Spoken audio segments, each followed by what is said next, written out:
welcome everybody. Can you hear me in the back? Yeah. Are we good? Okay. You know this guy. Most of you know this guy. You may not know me. I'm Dave Stolte. I'm the new org president, taking over from Mike Gentile, and I have big shoes to fill. So I'm happy to kick off with this event here and see all of your happy faces. If you don't know Dan, he is our Salvage chair. This is the guy with the massive Rolodex in his head of every great contractor in town and every technique. And Dan is the guy who welcomed me to the renovation community in Riverside when I first moved here. So I'm happy to share this with you. Thank you. Mr. Brett Waterman. Good evening. I guess we'll talk a little bit. Is there an introduction? Do we need to introduce Brett Waterman? I mean, come on. Well, you know, what's funny is this whole thing kind of, Dan and I have a little bit, actually all three of us have a deeper history than even happens here. Surprising. Dan and I grew up in the same town, went to the same high school, did not know each other, but we became really good friends through all of this, and Dan really started helping us right at the very beginning when we were looking for not only houses to use for examples for the TV show. I guess I should back up and then we can talk a little bit about that, but how do you want to kick this off? I'll just jump in and I should have. We can just start talking. We can Sure. ramble.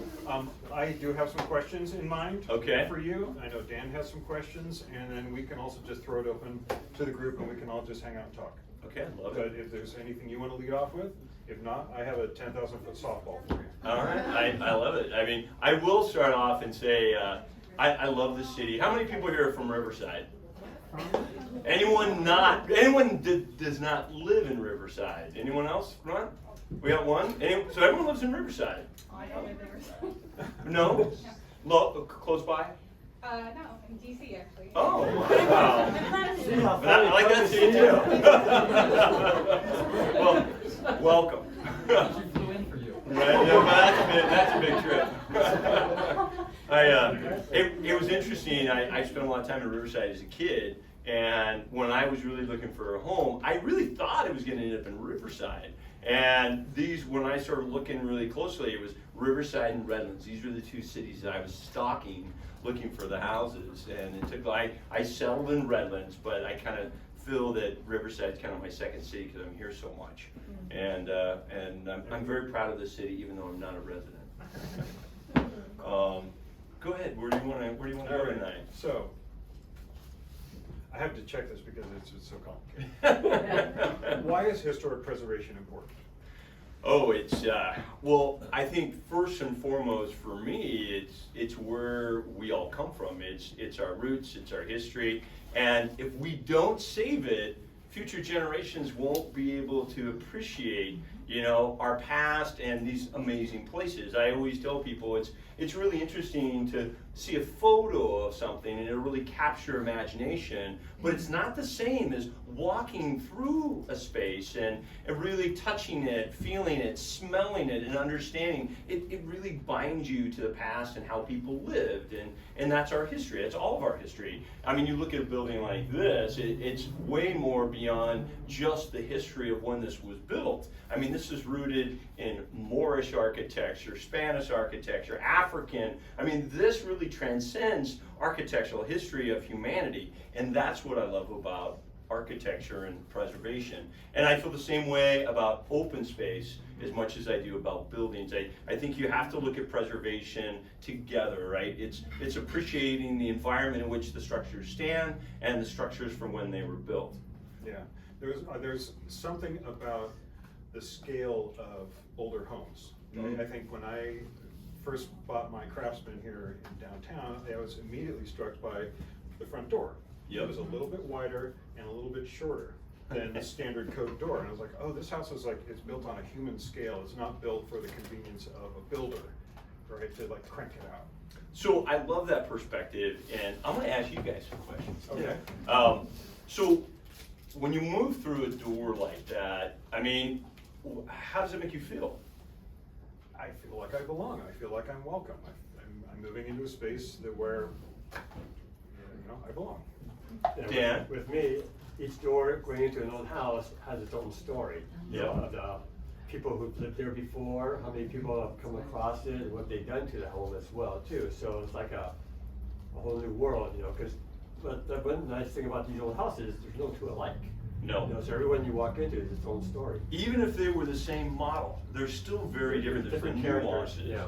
And I love you said that it felt special and feels unique to you. Yeah.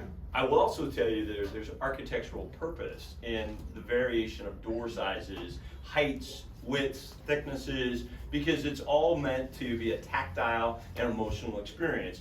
A heavy door, moving a heavy door, all of a sudden makes you feel that you're moving into a space that's a little more unique. So it's not just the movement of the door, it's the weight of the door, it's Right. the feel of the handle, it's the size of the door.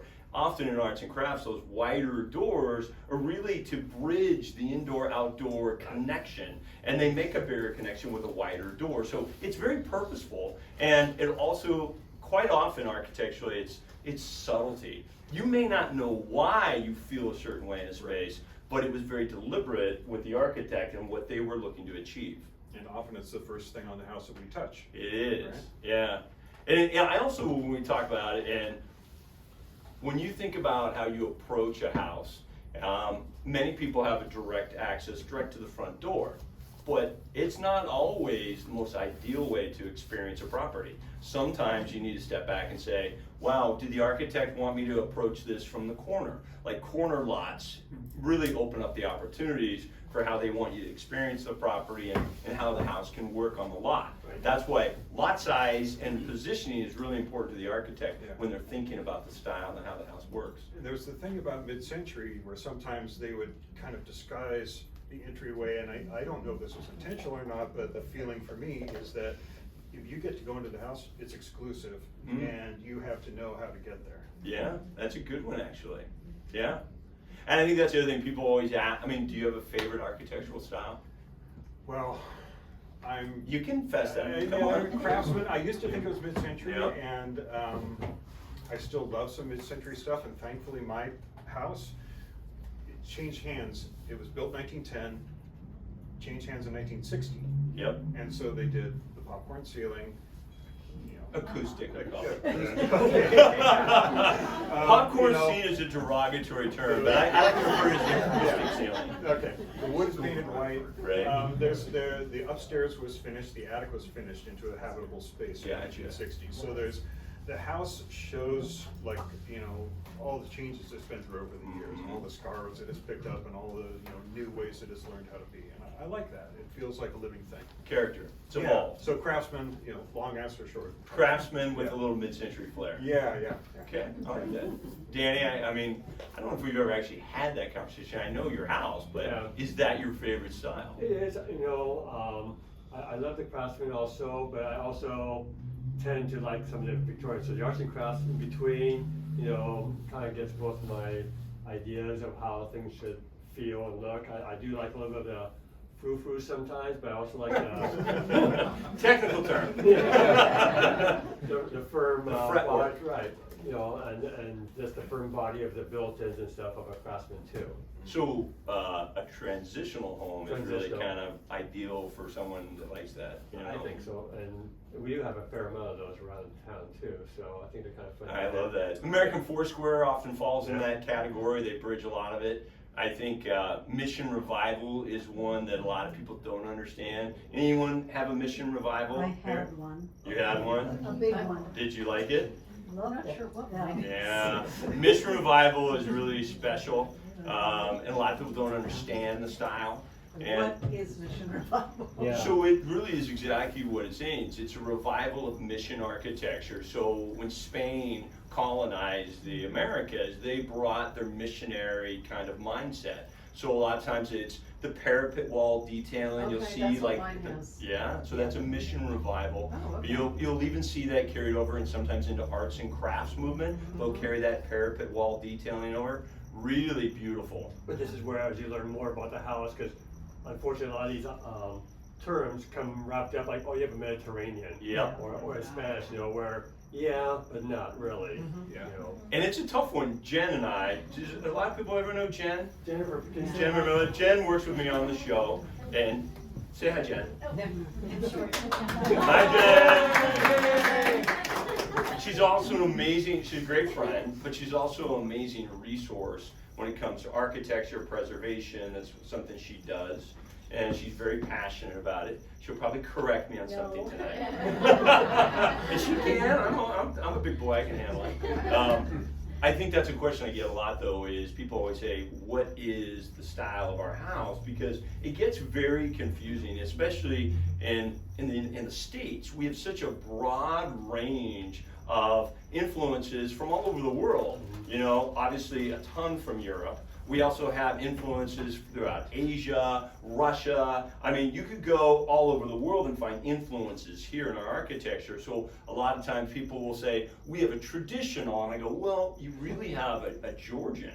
And they're like, oh, you know, and so you point out the details, and you're looking at, you know, some of the fluted columns and different types of capitals. It's also a style that a lot of people don't think of about California. They forget that we embraced a lot of that during the period revival movement, when we had a lot of Georgian and federal and all this colonial architecture. And it gets washed over quite a bit out here, but it's really beautiful. We have a lot of it everywhere. Well, I think what's unique about California or the West Coast is a lot of the homes back east are set in specific timelines. Yep. You know, from early settlers and so forth. Yeah, they moved west. Everybody came out here and brought their ideas with them, like, oh, I'm used to this, I'm used to that. And that really was, I think, our area really more eclectic. Yeah. I think of these revival styles as like a creative fantasy reinterpretation of previous styles, right? They were. It's like, you know, the Moorish, this Yep. wasn't built by somebody from Morocco. This was built by, you know, Peter Weber, who had traveled there. Yep. And had, so it's reimagined through his lens and his experience. And the same way, I think, with like all the Spanish and the colonial, it's looking at those cues and then playing and having fun with them. And the fun thing about that, what you just said, is 100% correct. But I mean, Moroccan architecture, right? North Africa, right? Mm-hmm. The Moors dominated Spain, so that for, you know, hundreds of years, that was their territory. So architecturally, so when we think of Spanish colonial, you know, it's North Africa, but it's really rooted in Roman. That's Roman architecture. That's where you hear the term Romanesque.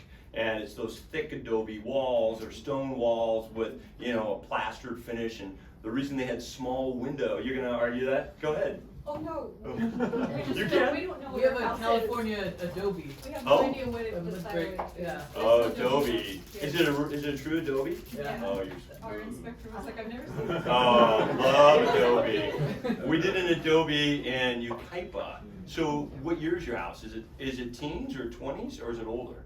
39. 39, yeah. Wow. So they were doing quite a bit of that still in the 30s and 40s. We did one in Yucaipa, the ranch in Yucaipa. That was older, wasn't it? It was built in the 20s actually. It was Is that the built one with the porch that you like did. took apart and put it back the way that it should have been? Where Well, they let me enclosed think. the porch? No, not that house. That Okay. house was almost That's Apple virtually Valley. on.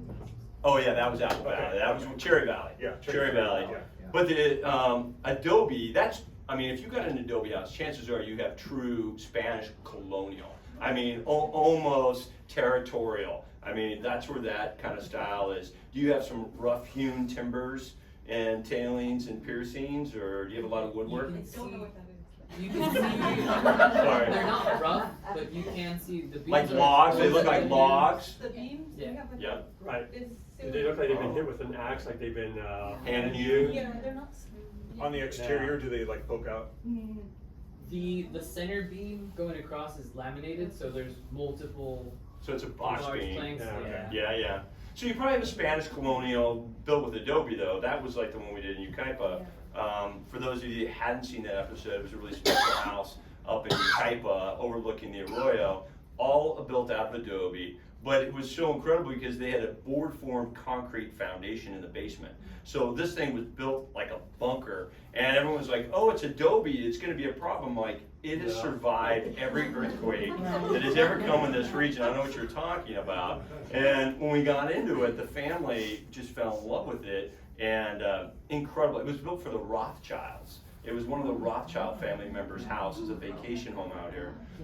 That's another thing I get very proud of in the Inland Empire. Is a lot, growing up at the beach or living in LA as long as I had, people always say, you moved to the Inland Empire? And I'm like, yeah, I did. And they're like, why? And I go, then if you're asking that question, you have never spent any time here.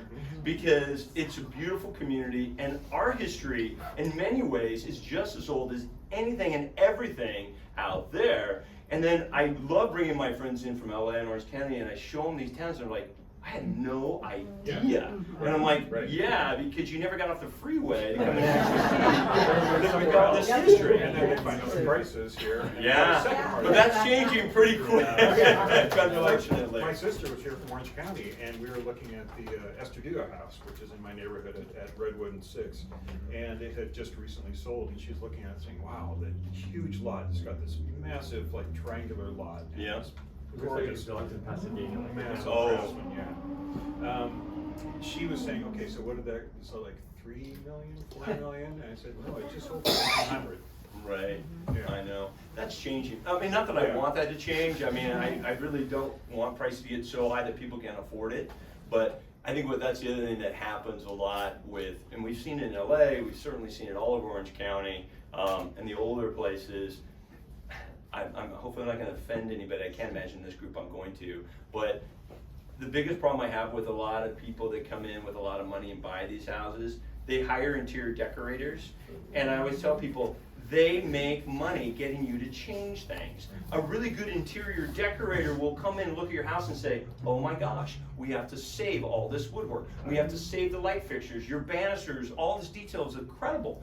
But they look at it as a money-making opportunity. I can't tell you how often I go into houses and they're stripping everything out. My salvage guys, we literally just took down, because they were tearing it down, I hated it, 10,000 square foot Mediterranean revival of the most incredible quality. They took out all of the Hope steel windows. They took out all of the bronze detail on the staircase. Everything was going. And I'm like, why did you buy this house if you didn't appreciate these details? And they go, well, we want to live in this neighborhood because we love all the old homes. I'm like, I don't get that. We had an experience here with somebody who bought a home in a historic neighborhood, and it was a 1960, Philip, is it Beacon? 1963. 63. Really nice mid-century. It had a like a bunker underneath, and Wow. breezeway bricks and everything. It was, a great example of style. He bought it and knocked it down. Oh, So- Over a holiday weekend when they couldn't. no. Without a permit. So, what is the city doing about that? They said, oh, you really shouldn't have done that, but, $200 fine and go ahead with your plans. That's what I did. I'm going to try not to get too That leads to a opinionated question. on the city of Riverside. I have a question related to that. Yeah. What kind of protection should we expect from city leadership? What kind of production? Protections. Oh, protection. Well, I'm sure most people here know about Mills Act. You know about Mills Act? Mills Act is a really good thing because I've done a lot of properties over the years. I work with their Mills Act properties, and I don't think they go far enough quite often because they protect the exterior, right? But they're supposed to protect the main public spaces too. That's entryway, living room, dining room, formal spaces. They're supposed to protect it. And I've seen it kind of wane a little bit. I think, and it's a message I think that's not spoken about from cities often enough, is what does the historic fabric of any city contribute to the long-term viability of your community? We're having this discussion right now in Redlands about the mall. I mean, for those of you, we have a beautiful mall in downtown Redlands. You should see it. It's a disaster. It's a cinder block mess that was built in like 1979, and they clear cut a whole swatch of our downtown. Half of our downtown was leveled in 1978 to build a mall. Okay? And because someone had no foresight of what that impact would be, so here we are, 50 years later, trying to re-envision what we're going to do. So I've been talking with city leaders and a lot of people in Redlands about the community's investment and making sure that what goes in there is not only viable today, but it's going to be viable in 20, 30, 100 years from now because it makes such an impact on your community, right? That is what I think cities need to think about. Quite often, cities get locked into this mindset about money, financials, and cheap housing, affordable housing. affordable housing in my mind is true. It's a real issue, but that doesn't mean it should be cheap. Okay, cheap and affordable are two different things. Right. I mean, you look at our public dollars that we as a people invested in our public libraries, in our schools, all the way through the 1950s and even in the early 60s. We built incredible structures, right? Because it was pride, we hired local artisans, local craftsmen, trades, and that helped fuel their private businesses so that these local people could take the jobs they got from government to build businesses in the private sector. I have a lot of conversations all over with some of my LA guys about, well, we can't afford to build buildings like that, and so we have to build cheap. Right. I argue that's a lie. It's our tax dollars. We should be able to decide what that goes in, because those dollars go back into our communities and they fuel local investment. So I'm all for public investment in a big way. And honestly, I think you can't spend enough. I think you should spend more. They should be laden with architecture. And I'll give you one more example and I'll get off this. But at the mall right now, I'm proposing to the city right now, they've come up with a plan, and a lot of people in the city have been, we're gonna cap it out at a 4-story. They don't want anything above 4 stories. And I keep telling them, it's about an 11-acre parcel in downtown Redlands. And I said, 4 stories is not really the issue. It's about massing and density. I go, we as a city had 5- and 6-story towers and turrets on buildings that we leveled. So now they're gonna limit it to a 4-story cap. It's gonna be this monolithic box that has no architectural interest. And I said, and they're like, well, we need this massing so the developers can make a profit on this and they'll be incentivized to do this. And I said, it's really about massing and density. And what we should do is provide them the opportunity to go up to a 6-story tower, but to get that volume, you have to give up space down below for courtyards and open spaces. I'll take the height and gather and gain lower spaces. And if an architectural developer is willing to do this, tell them, we'll give you a 10% bump in your overall volume if you let us have say on architectural style. So you get articulation, you get beautiful balconies and details that will look really special, and then you incentivize the developer to say, wow, we're gonna get an extra 10% on our total volume build if we get a little more architectural detail. Then I think it's a win-win. So a lot of this stuff is really about compromise, right? And there's no reason that we on the preservation side should have to lose all of our great buildings and our spaces just for new development. There's got to be a compromise. Well, especially when it's in a historic neighborhood already. Oh, You know, the downtown area there. Right. You know, why throw in a box when you have one wonderful historic building across the street? Oh, who's here from the city? Do we have anyone from the city? I would love to have this conversation. So you asked us, Yes. what's your passion for a house? What do you like in a house for yourself? Oh, that's a big question. I mean, architecturally, I do have a favorite style. We don't have much of them out here anymore, and I like Romanesque. I like Richardsonian Romanesque, big stone. Have any of you guys? Does everyone know what a Romanesque style is? You guys know that?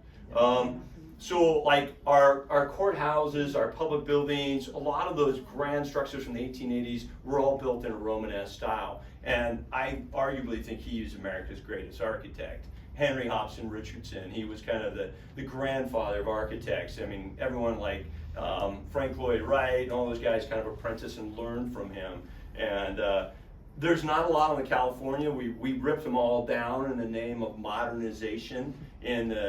Started in the 30s and 40s, we started tearing stuff down. But by the 1950s and 60s, we were just clear cutting whole swaths of our older parts of our communities. But that's my favorite style. That Unitarian church in downtown with the red sandstone. That's whatever it is. Romanesque. Yeah. the Yep. Chunky, big. Yep. You know, Brown sandstone, probably out of Indiana. Mhm. Yep. So what was your passion to get you going to where you're at today? Oh, you mean for what I do today? Yeah. So it's kind of a funny thing. It actually, that explains a little bit of the cowboy hat too. My family is originally from Oklahoma, and my family, my great aunt, uncle, grandparents were brought out here back in the 1930s from outside of Tulsa. We were a dairy and beef cattle family, and my family was brought out to run Ador Dairies, which was the big dairy in LA. So my family ran that all up until about, I don't know, maybe 15, 20 years ago when the dairy kind of shut down. But, and so in the summers, I would go back and forth to work the farms in Oklahoma, and at an early age, there was a dairy down the street from our family's farm that was this spectacular dairy from the turn of the century with all the silos and the barns, and it was incredible. Well, from the time I was a little kid until I got into college, I just watched it just deteriorate and deteriorate. And I always said, one day I'm gonna buy that and I'm gonna save it. Well, by the time I got into college, almost all of it was gone. But that was my earliest memory. I was probably 6 or 7 years old. It always just kind of, stuck with me. And then my parents are big architecture fans too, so they used to drive us around after church and look at houses and buildings. So it was kind of ingrained in me as an early age. Want to fire off one of yours? What got you into it? I think a lot of it was, I like working with my hands. Yep. And something about working with an old house to bring it back that got kind of jacked up, so to speak. Yep. And Personal satisfaction at doing the work. I think that's it, and because again, with all these wonderful homes that we have, they're so unique. You could go into any tract home up in the Canyon Crest or what's the challenge, what's the interest, Right. whereas to get a built-in sideboard working properly again, or even getting the windows to open and close the way they used to, and they all had a purpose. Laura, I know you guys do that all the time. One of the things that always cracks me up what you just said is I can't tell you how many times I've been working with somebody and I'll go in and on a double hung window, and you'll open the upper sash and they're like, Blows them away. that window works. I'm like, it doesn't work well. It doesn't work the way it's supposed to if you don't open the upper sash. Because it creates that air circulation. No, we run into that. When people ask us to work on a window, well, you want them both working, or you mean both working? I do love that. It's Yeah. so funny. People love to paint things. Okay, right? It is like one of the biggest pains in preservation. My house, when we bought it, that was the first thing that homeowner at the time says, you don't need to worry about the windows, I painted them all shut, I put an air conditioner in. Okay, so we have 6 building syndrome going. Now, isn't that interesting though? In California today, everyone runs air conditioning, but the state, so many places throughout the state, really what brought all the people out here was to experience the weather and open air and sleeping porches, and isn't that kind of ironic that now we've closed ourselves off, but we're probably one of the most beautiful, obviously we're all probably a little biased here, but we have one of the most beautiful natural environments in the country. And here we are. Danny's in shorts, which is all year round. Yeah. Not that I'd take for a little cooler weather right now, but why wouldn't you want to have your windows open? Yeah. Right? It's a California way. It's Sunset Magazine, right? The Yeah. boring of the indoors and the outdoors, right? Yeah. From the 1800s on, right? Yeah. Yeah. It's kind of amazing. I always think that's another thing. It's amazing when it was one of the biggest problems for the longest time is it was so far. I was a history major and political science major at UCLA, so I love history. Is another reason I'm into this.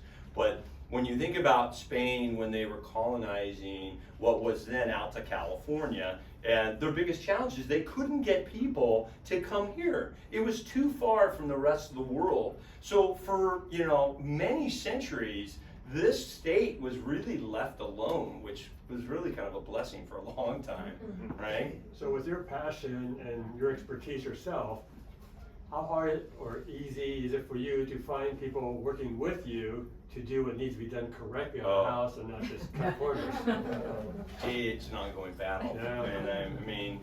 And it's the biggest battle, and I think one of the things people ask me about preservation, they say, what is the one thing that you need to think about before you starting any type of preservation projects? And the first thing I tell them is patience.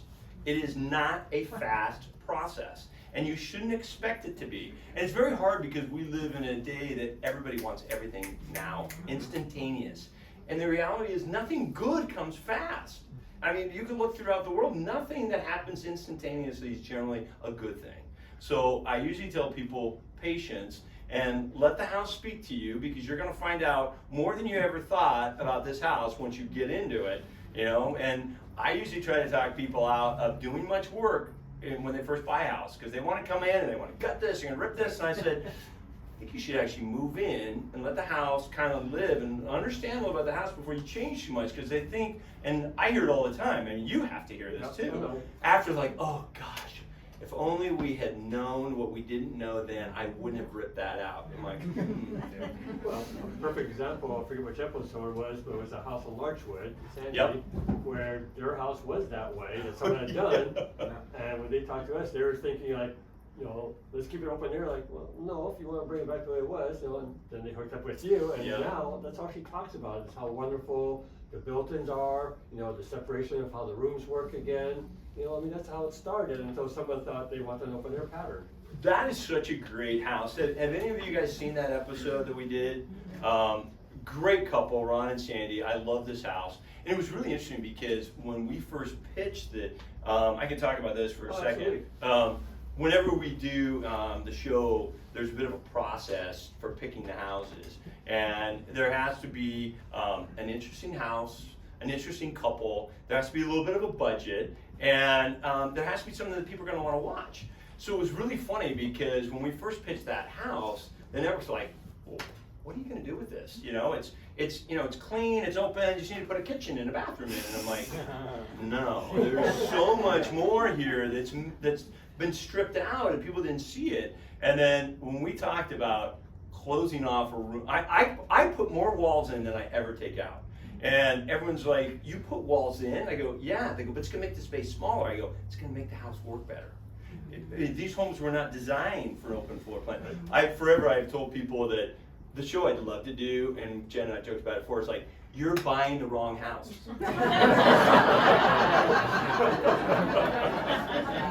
It's like, this is not the house for you. You know, I learned a lot from my house. Yep. I'm 1910 craftsman. As a designer, I had to give up on everything having to be level and plumb and square, you know? We call that character. Yeah, right? And there's some life lessons in there Yeah. about, you know, what you can control and what you can't, and, you know, maybe you can't control anything, and, you know, it was a wonderful experience, actually, to kind of go along this process of this renovation as we lived in the house. Yeah. And, you know, it had an effect on me. Oh, I think if you're fortunate enough to grow up in an old house, if you, for those of us that were raised and been around old houses, and if you raise your children that way, you really frame their perspective for the rest of their lives, because it's the subconscious that they don't even realize that they're understanding architecture, art, history. They're living it every day, and as they get older, it becomes second nature. They don't even realize it. I can't tell you how many of my friends, now their kids, you know, 15, 20 years after being around Uncle Brett doing crazy stuff, they're like, oh yeah, the Spanish colonial, they love it. And now I'm at that, I'm 56, so I'm at that age where my friends' kids are at the point where they're thinking, we want to get a house. I have so many friends' kids who are like, we want a vintage house, we want an old house. I'm like, yeah, we did something right. Yeah. A hollow core door has got no soul. Right? Right? Now, I will tell you this though, and I do think, I've been talking to the network about doing some tangential shows along this line, and new houses are rooted in, every house, every structure is rooted in some type of architectural history, right? New track houses, they're trying to make them look like an arts and crafts, they're trying to make them look like Spanish colonial, mid-century modern, you know, which we can talk about a little about mid-century, I love that term. But I think we're also cheating all the people that didn't get a chance to buy an old house from understanding it's really not the old house that they love. I mean, old houses have character, and just because they're survivors, right? They have all that charm. But it's also the architectural elements you're responding to. And someone put all of this architecture together to tell that story. You can still do that in a new house. And I keep telling, because there's so many shows on all the networks that basically convince people to come in and gut everything out, paint it all white, gray, you know, I mean, it's like, and I'm like, you're missing the opportunity to take these houses, because a lot of people, as I mentioned earlier, will say, hey, we don't know what style our house is. You know, what is it? And I will look at it and say, well, first off, based on your pitch of your roof line, the location of your house, there's probably 3 different ways we could move your house. If you've got a single-story house with a 312 flat pitch, I could probably take it to California Ranch. I could take it to Spanish Colonial. I could take it to an arts and crafts, depending on how you want to embellish the house and add details and some changes. And I think for a lot of people that don't have the blessing or benefit of being in architecture, you could get people exposed in a much broader range by getting them to see that their house can be architectural if they just understand the details that define that style. Does that make sense? You flagged something that I have thoughts about, the trend of painting historic homes black and white. Oh, that trend now? Yeah, oh, I know. They're Thoughts? everywhere. Thoughts? I love the black and white. If you've got a American colonial, traditional, white and black is beautiful. Georgian, I love all of that. Spanish colonials were never blue-white. No. I mean, now I will tell you, if you have a Monterey colonial, which, do you know Monterey colonial? A lot of people, oh, beautiful style. They can be white and with black trim, really beautiful. I think it depends on the house. I think white and black works on the architecture. I'm doing a house right now in Redlands, and I was just over there today working on it, coloration. For the show or just? No, outside the show. Okay. We're doing a ton of work right now outside of the show. Not that we've ever advertised, it's just kind of happened. And it's a 1928 English Tudor, very, very special, and it had been painted white and gray. Now, you say white and gray in an English, you're like, okay, it worked, but it's battleship gray, like blue gray, and bright white, like glaring white. I'm like, this doesn't make any sense, with an orange and red brick. Okay, I mean, I always tell people, I go, if you want to figure out the color of your house, look at the materials of the home that are already there. Do you have slate entryways? What color is your roofing material? Your coloration of your house should be somewhat related to the materials of the environment and what is surrounding it already. The colors are already there. Yeah. Does that make sense? Yeah, yeah, black and white is just like, Well, Here I am. again, though, I work with a network that actually pushes all of this stuff, Right. right? Okay. Shiplap everywhere. I mean, people ask me, they go, so what do you think of, lap siding in a house? I go, well, first off, if it's shiplap, it belongs on a boat. It doesn't belong in your house. And we call that lap siding, and it belongs on the outside of the house, not on the inside. That would be my take. So we're getting into a house. What is typically the most difficult project to get into? A bathroom, a kitchen? Oh, that's a big question. What's the most difficult? Well, I will tell you that the standard one is kitchens, because everybody wants a good kitchen. And in an older house, as we all know, it could be a little challenging, right? But it's really about space planning. And what I usually tell people is you got to look at the overall footprint. You got to understand what are the spaces that are adjacent to the kitchen. Are there any opportunities to pierce and open up adjacencies to make it work better without opening up? Blowing out walls, I'm not a fan of. But a slight move of a doorway can change access points of how you get into a kitchen. A lot of people will say, I can't figure out where to put my refrigerator because there's no anchor walls. And I go, because you have too many doors. You have a door to the outside, you have a door to the breakfast room, you have a door to a pantry, you have a door to a bathroom. Door, you have nowhere to anchor anything. So think about losing some doors. I know that's somewhat sacrilege, and we'll talk about that with preservation, and I'm gonna get in trouble here, I know that. But I think the kitchens are usually the most challenging, bathrooms are challenging. I think most of it, the house will tell you what it wants, and I think you can take, this is gonna lead me to the other question is, I think it's the biggest disservice that we do to older homes is to not appreciate the relativity to modern day living. Okay, we live in the 21st century, okay? That means you want running water. That means you want a toilet in the house. I don't want to schlep out in the middle and do my duty over a hole in a shed. And I have family that live that way in Oklahoma, so I've been there. So there's modern conveniences, because I'll get in conversations all over, and I'm a diehard preservationist, but we're not living in, this is a museum, right? If you're living in a museum, it should not change, because it is meant to reflect what was going on at that point in the time, and that's what we're trying to showcase. That's a museum. A house needs to stay relevant, because if a house doesn't stay relevant, people don't want it. And the minute a house isn't wanted, it becomes neglected, and it starts to fall apart, and they become the eyesores. Oh, it's a tear down. Well, it's only a tear down because we didn't appreciate the architecture for what it is. Every bit of architecture, regardless of when it was built, can live in a modern day lifestyle as long as you understand the architecture and you respect the elements that define that style. You can move a house forward without, excuse the term, bastardizing the architect or the original style. Does that make sense? How do you guys feel about that? I've been talking, but how do you guys feel about that statement? What? I feel like my bathroom's too small. I struggle with my kitchen because while I want to preserve it, Mm-hmm. I have someone in the 1960s, 1970s did the 4x4 tile. And What year's your house? 1912. Oh, great. Oh, my house is gorgeous, whatever. So they put a 60s kitchen in. They did, and Yeah. I every day I go in there and I go, I want to rip this out right now. You shouldn't feel guilty about that at all.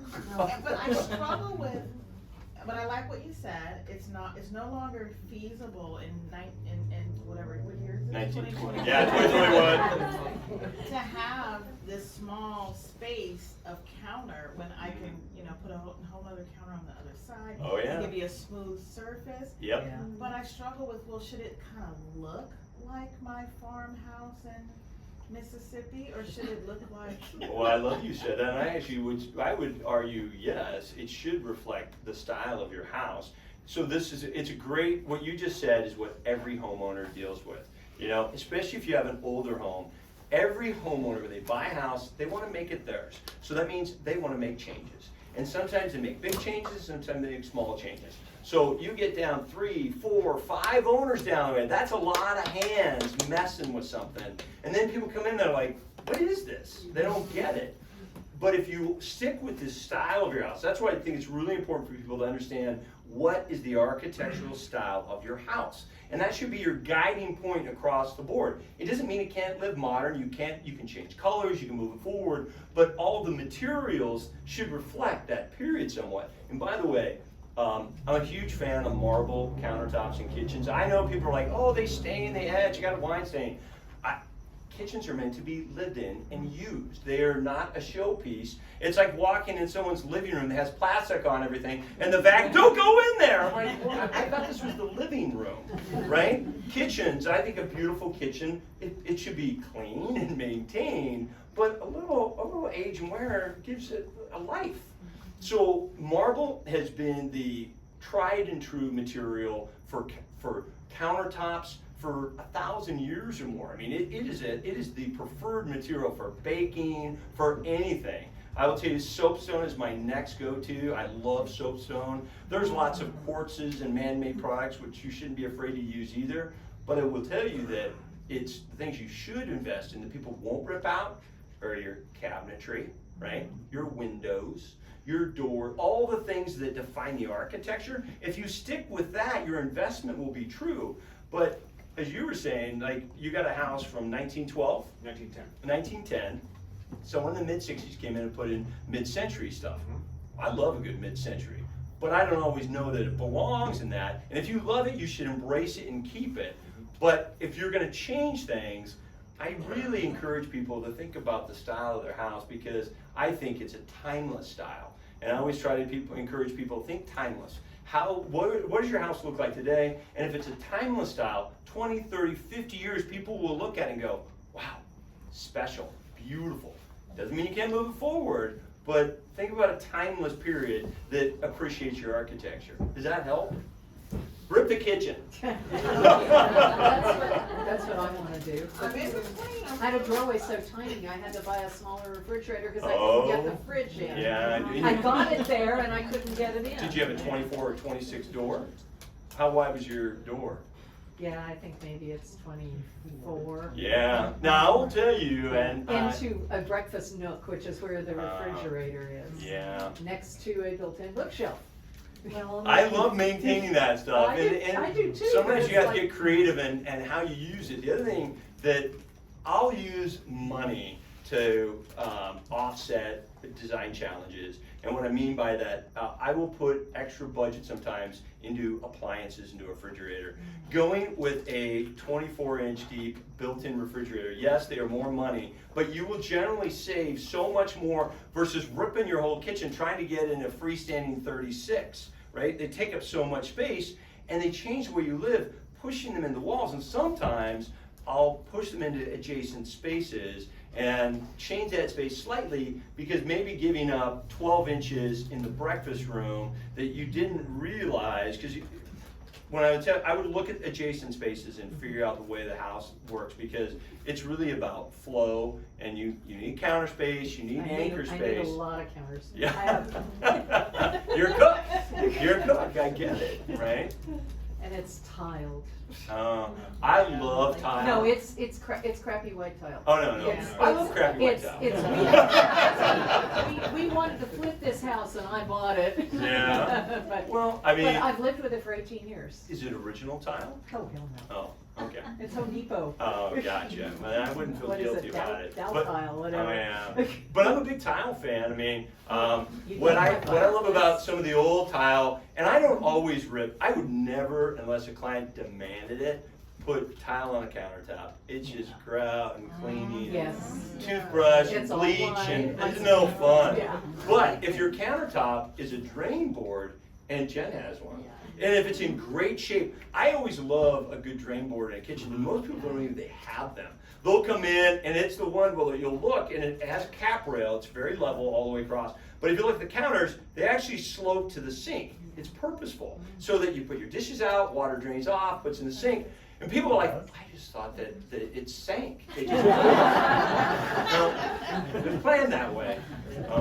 Sorry, by the way, my grandpa always said that my whole family we're Irish American, so gift of gab. Sorry. I have a horror story from my kitchen. When we bought the place, sometime around 1990, a previous owner had gutted the pantry Yep. in the kitchen and put in a full bathroom. Oh, right off the kitchen. Right off the kitchen. In the kitchen. So you cook in your chili, and there's a toilet if you need it. You will. There's a shower if you need it, you know? Right. It was ridiculous. So we tore that out and we restored a proper pantry. Good for you. Love that. I love a dry pantry. Yeah. You look at an old house, I mean, this is one of the fun things too, for those of you who've been around old houses, is discovering spaces, right? Hidden spaces. Hidden spaces, what is this? I'm like, well, you've probably seen me talk about California coolers, you know, and I love a good California cooler. But like a real, like great house, you'd have a cooler, you'd have a dry pantry, you would have a cold storage, right? I mean, all that stuff is so awesome, and often people rip it out. I'm like, geez, these function great if you understand how they work. I was at the Gamble House, and of course I was just there it's yesterday. amazing. Oh, you were? Yeah.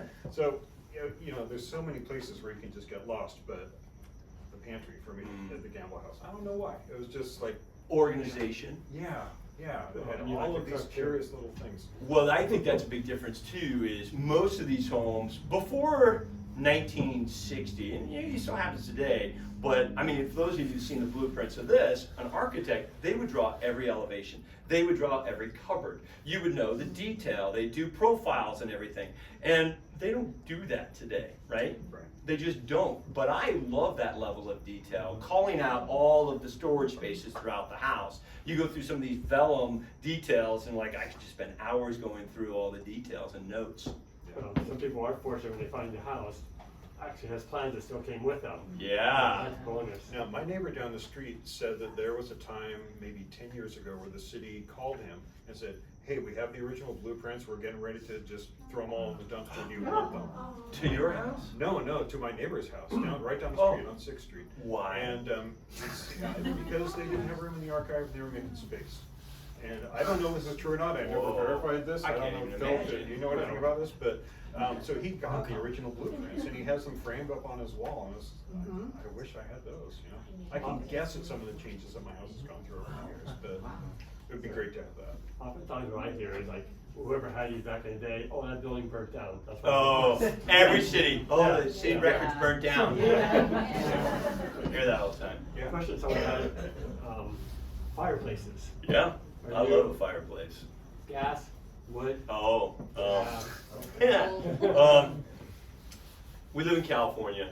You can't live here and not be environmentally aware, okay? So let me back up for a second. There's nothing better than a wood burning fireplace. I mean, the smell, the care, everything The about it. sound. Oh, everything. But I will tell you, the new ceramic log sets, not a concrete log set, but a ceramic log set, the technology's gotten so good. I can't tell you how often we do a fireplace and people are like, oh, I love wood burn. I'm like, yep, fake. They're like, what? And it's because you can get the crackle, the pop, the embers, and you put a fireplace screen, some andirons in front of it, it'll fool 90% of the people, you know. I think what's really great about a ceramic log set, it's very environmentally sensitive. Your chances in an old house of not burning your house down are greatly improved. And two, it's so much, you'll use it more. You can go turn the gas on, light your fire, and like, oh, gotta go, turn it off, and you leave. You know, versus, oh God, I gotta wait, the fire's going a little crazy, I'm gonna let it burn down. I usually encourage people to put in gas log sets because a lot of people in old homes talk about, oh, our inspector said the chimney isn't safe. Hear that all the time. I got that. All right, so and then put a gas log set in. It's just fuming. There's no embers going up. It's just gases. Right. Let it go and don't rip your chimney down, right?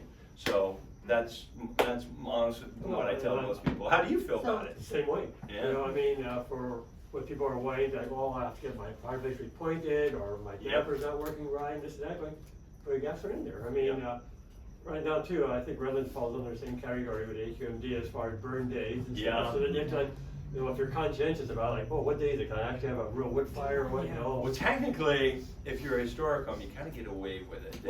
They can't get you. Like today, they won't even let you build a wood burning fireplace today. I mean, no cities will even let you. They're like glassed up. You know, they're kind of fake. You might get gas in there, but it's like behind the glass. You can't get at it. I usually tell people if you want a wood burning fireplace, put one outside.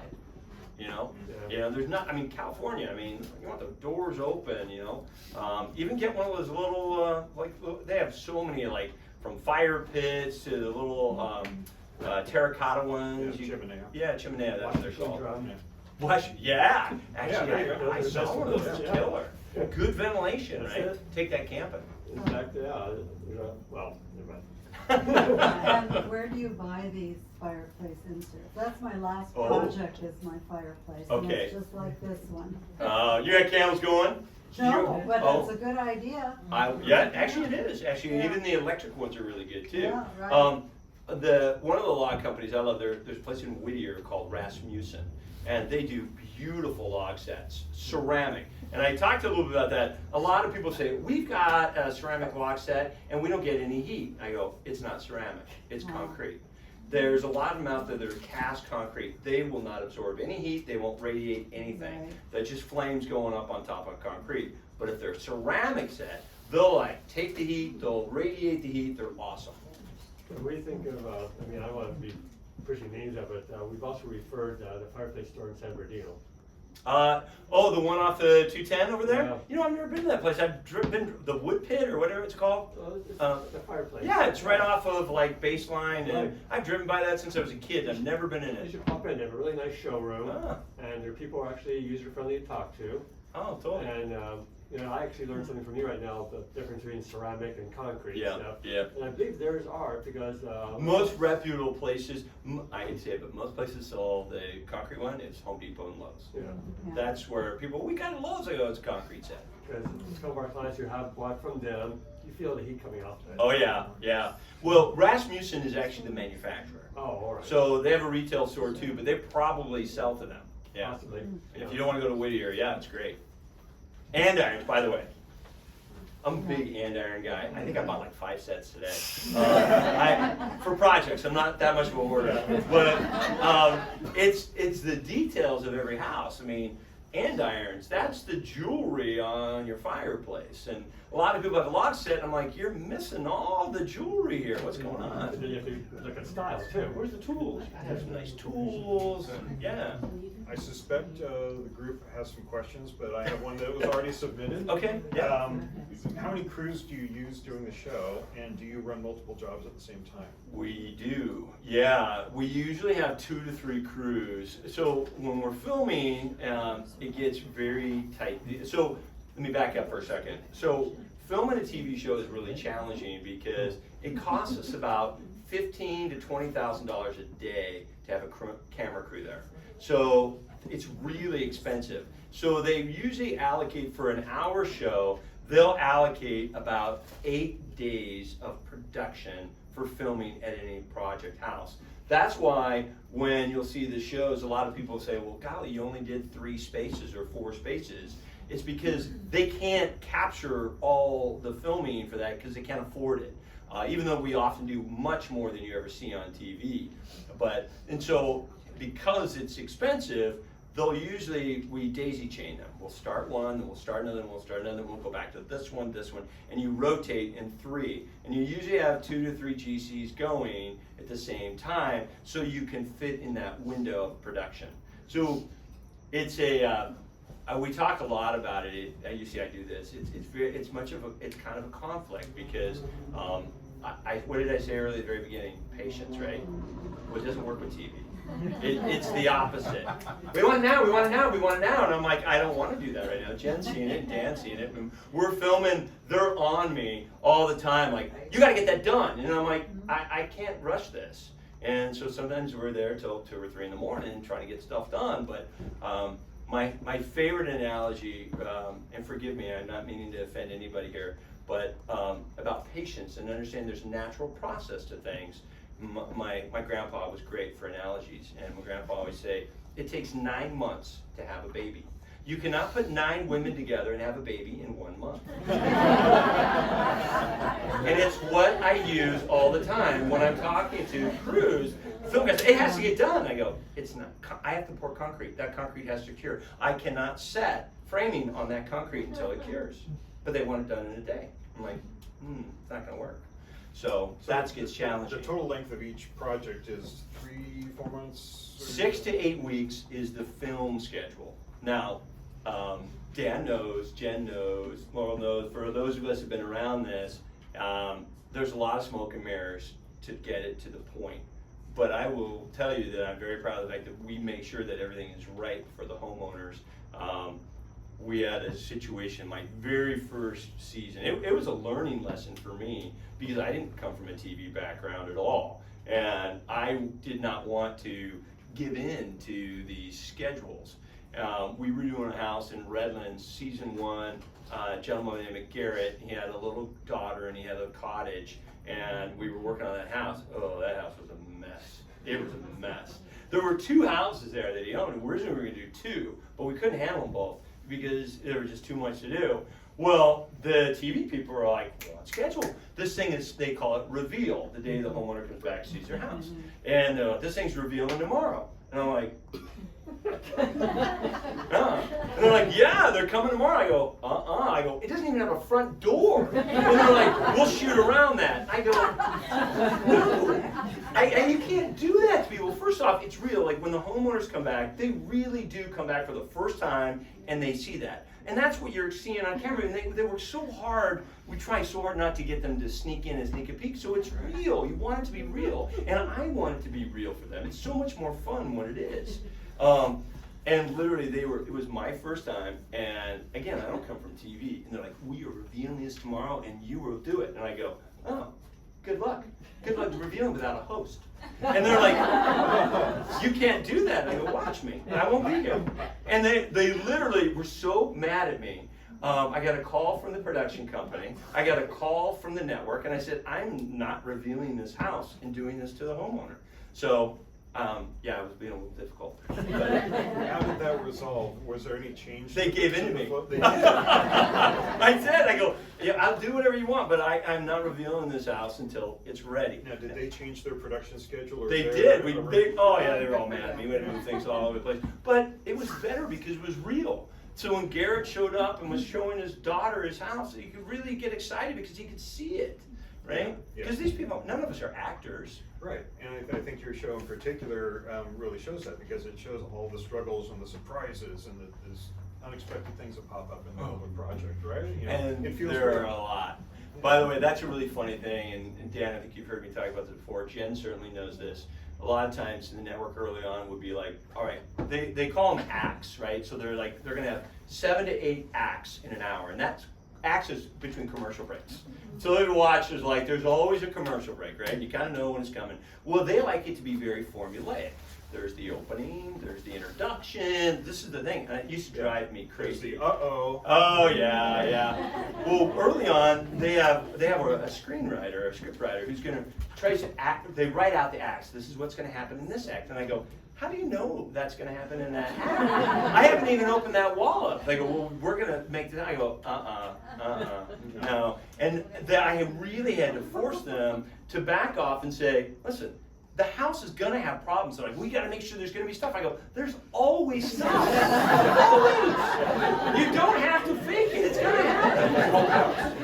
And they finally got to the point where they just trusted me, and sure enough, every time something would come up. And I told them, I go, that's the way it works. Love it. I'd actually asked that question. You answered exactly Did- the way I thought the whole thing worked. So. Oh yeah.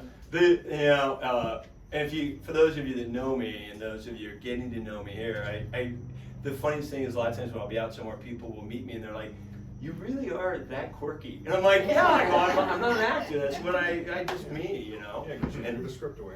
Yeah, there's no No script. script. Yeah. So when we're digging in and doing something, I mean, that's the other thing. A lot of times the production people will get frustrated with me because I'm in the dirt. I don't look at my fingernails, but I mean, I really want to do the work. They don't want me to do the work because it slows everything down.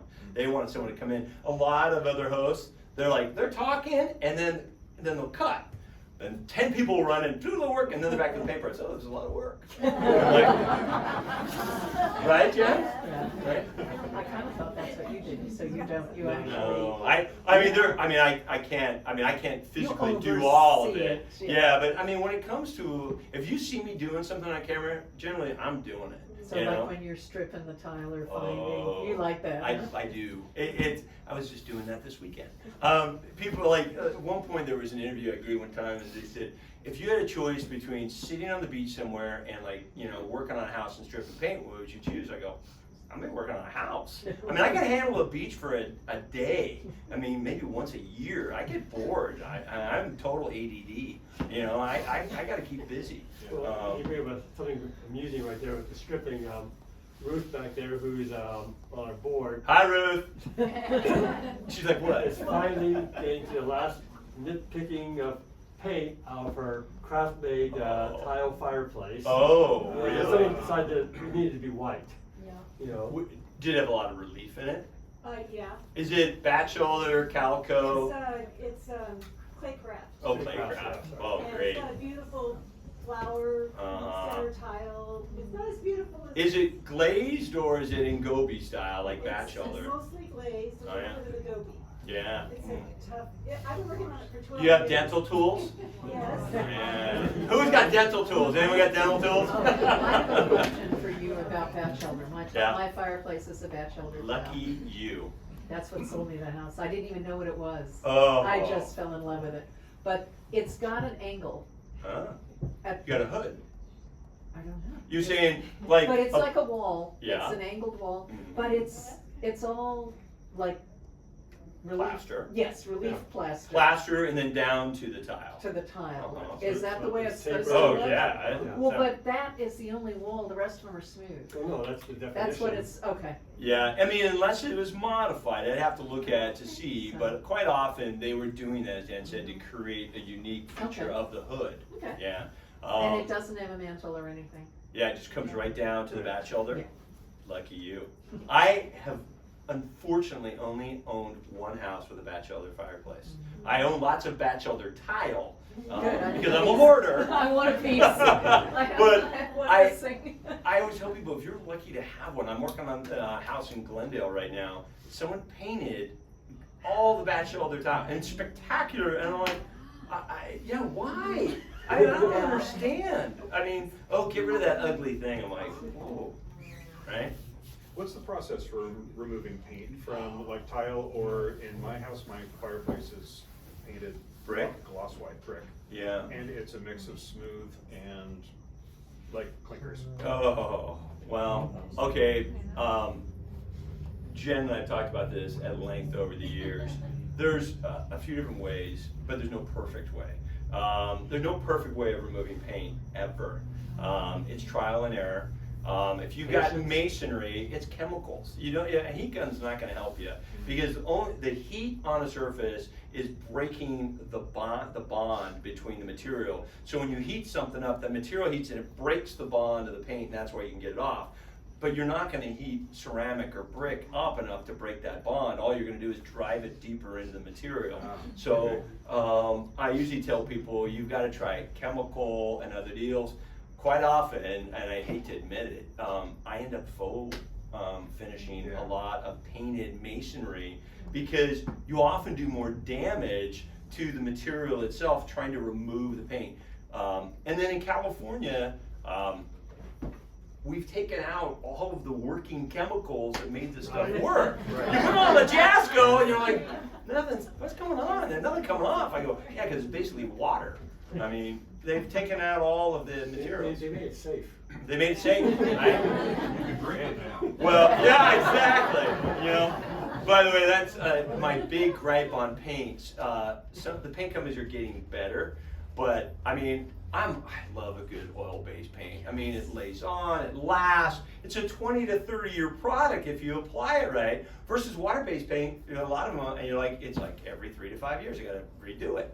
I mean, I'm like, so what's the environmental? I got paint in the ground from every 3 to 5 years or once every 30. I don't know. I will, Sherwin, all the paint companies, a lot of people will talk about who you like. Sherwin-Williams is my brand of choice. Doesn't mean it's any better than, you know, done it. Yeah, you know, Benjamin Moore. There's a lot of good ones out there. But what I love about Sherwin-Williams is they have a product now. There's one called Pro Industrial, and then there's another one that they have. Let me think. So it's Pro Industrial is my main one I use because it's an alkyd, it's an acrylic and a urethane. It dries like oil. It is the first water-based paint that I have used that dries like oil. You know, a lot of water-based paints, they always have that tacky kind of feel. They never feel like they dry all the way. It's really annoying, especially on windows and doors where they stick. So this product dries rock hard. It is just like oil. It's the most durable paint from not being oil-based. It's the only one I use on anything right now on wood. What's the name of that again? It's called Pro Industrial, Industrial Pro. It's I know that Benjamin Moore makes one too, but it's an alkyd. It's an alkyd urethane, but I love it. I use it all the time. It's really good. So I have to come back a little bit. The technology's finally catching up a little bit with the product. Right. Yeah. They went right away to water-based too fast. Yeah. And now It was they're all trying- failing. Yeah.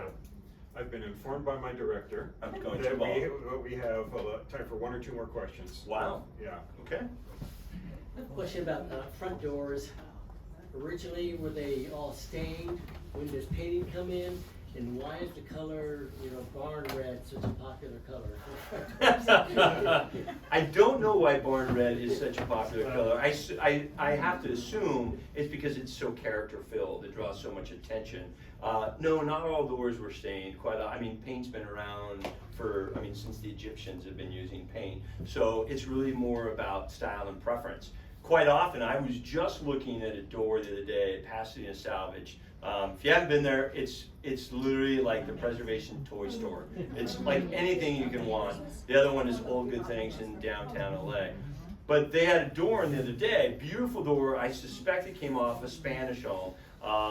And it was a thick door, completely stripped, but the grains were off.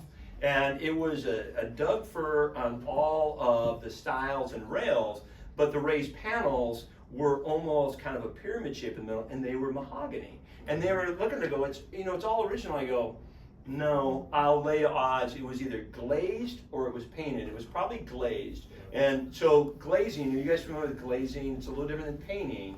But you add color, and you add color over stain finishes, and you still see the grain, but they had color on top of it, and then they were using grains to add a little more character. So that's a long answer, and I apologize. But I think the question was, were doors always stained or are they painted? It depends on the style of your house. Most traditional homes would have a painted door quite often, but Spanish colonials, French Normandies, English Tudors, a lot of times they can be beautiful woodwork underneath. The door we did for Ron and Sandy, Larchwood? I'm really bad on street names. I'm like, oh, let's go left, make a right over there. But they bought a door before we started the project. It was a door they bought. That door was never meant to be stained. It has a 3/32. The veneer is so thin. I told him, I said, I will try to get you a finish on this, but I guarantee you, you will never be able to repair it or stain it again. If you don't keep it varnished, if there's any repair, you can't sand it because it's paper thin. What's great about an old door, if you look on the side of a door, open the door and look at the edge, and you'll see that most doors are veneers. A lot of people complain about veneers. Oh, I want a solid door. I mean, there's not a whole lot of solid doors, and because a lot of solid doors warp. Right? You get warped. So they were using plies in different ways to make the doors really solid and perform. And they would use veneers, both inside and out. But if you want to know if your door was probably stained, sand the face of the door on the edge. And you'll look and you'll see what wood it is, and that'll tell you what the grain quality is on your door. And that will usually tell you whether or not you want to look and strip it if you're going to stain it or not. Like here in Riverside, we see a lot of quarter sawn oak. Oh. We also see the mahogany, and like you said, we tell most people, you want to find out a color, if their wood actually start out being stained or painted, just do it on a discreet place, a little bit of sanding until you get down to it and see if you hit varnish or what have you. And then you know where the door started with in its life. And then a lot of people will get a door stripped and they'll get down to the bottom toward the kick and they're like, oh, water, because people are probably hosing off and warped veneers. Veneers are really easy to fix. And a lot of people mistake that as, oh, the door's ruined, I'm missing pieces down here. I'm like, there's a few different ways. You can use a lot of wood fill and you can grain it. I do graining all the time. In fact, many doors and windows, on the inside, a lot of times you'll see doors and windows, they're not mahogany. They're not rift or quartered oak. They're grained. And it was a style that's been done forever. And they were matching, like a lot of times you'll see where your operable, the sash or your window is usually Douglas fir, right? But the jamb might be mahogany. And people will be like, well, all of our operable windows, the sashes are mahogany too. And I'm like, no, they're grained. They're grained to look like mahogany, but they're really not mahogany. So first you'll be a stronger wood to handle the abuse of the window going up and down or opening up. Yeah, and expands too, right? Yeah, George, you have one? Yeah, one of my favorite things is because I've worked on stripping paint off of so much of it. Yes, he has. I love hardware. Oh yeah. And not only is it is it artistic and functional, and it's just that's what I love about play. I mean, look at the ceiling. It's not just the ceiling; it's a canvas. That's what I love about old houses. And I've seen shows where they do a room that looks good, but then it's got this white plastic switch plate. Oh. Yeah. So can you talk a little about hardware and? Hardware, yeah, it's the attention to detail. On anything you're doing, it's always in the details. And again, a lot of times, let me back up for a second. most of us that have done our own work, we are our own worst critics. We'll walk in and we're like, oh, don't look over there. Oh, there's a blemish there. Oh, that's wrong. Most people are not picking up on that. They're taking in the full spectrum of what you've done. They're not going, oh, there's a light. What is that? But to George's point, it is often the subtleties of your attention to detail that frame the perspective that make the spaces feel so special. It's vintage lighting. Okay, it's vintage hardware on the windows. It's curtain rods. Oh my gosh, I can't tell you how people ask. They're like, you have no curtain rods, no draperies. I mean, it's a way if you're in like maybe not mid-century, a little bit cleaner, but you have draperies. Yeah. Oh yeah. Well, they were using beautiful draperies in mid-century, but a lot of times understanding the details that define the house. Doorknobs. I have a huge thing for doorknobs. Because it's not only visual, but it's the tactile. It's something everybody touches. And passing Salvage, they don't. If you haven't been in lately, they just did an amazing display of door handles, and I mean hundreds. And in Pasadena Salvage on Foothill, and they just did the most incredible display. Where before they were in bins, you kind of rummage through them and find them. They started putting them out in rows, and they have these kind of like almost folded pieces where you can look at all these. The amount of hardware and the clever way that our ancestors were thinking about how door handles work. I mean, some of them you go and like, there's a thumb handle, but there's no thumb. You're like, wait a minute, you pull the handle. The handle itself pulls in it. Squeeze. There's a lever behind sometimes that you pull. All these different creative ways, and those are really fun things to add to a house. So hardware and detail, lighting, sconces. Oh my gosh, everyone in the 50s and 60s ripped out all their sconces. And with floor lamps, table lamps, which I love, but quite often, you guys have probably seen me on shows, I'm like, there would have been sconces in here, and 90% of the time, live wire, right there in the wall. Find it all the time. And you always find that old sconce thing as easy as it shows on the show? Well, yeah, honestly, they laugh. I go, well, a lot of times what it is, if you know what you're looking for, a lot of people ask me, like, how do you know the way the houses work? Why do you know to look there? It's because I'm a student of architecture. I love it, and I like to understand the way that architect was thinking, because in every period, they were all doing similar things, right, for the period. So if you have a house from the 1920s in period revival, chances are you had sconces.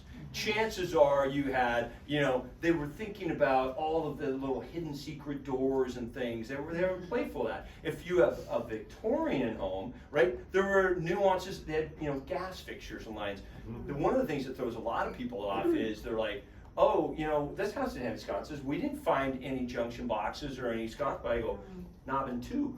They would have just had two little holes. And so we'll open up and you'll see the lath, and there's the drill point. There's your wires. And they're like, oh my gosh. And I go, yeah, they're live. They're live. By the way, that's another thing. A lot of people freak out over knob and tube. They're like, oh my gosh, we have knob and tube. I'm like, yeah, what's your problem? Yeah. The lines are separate. As long as both of the wires are in good shape, it's not a problem. Half my house is knob and tube, and everyone's like, oh, aren't you going to replace it? I'm like, no. Why? I don't have like one of those things you plug in the wall that has 10 plugs in it, plug, an air conditioner, and TV, or thing. Like, you're running a little too much off that socket over there. And then they wonder why they had a short and fire.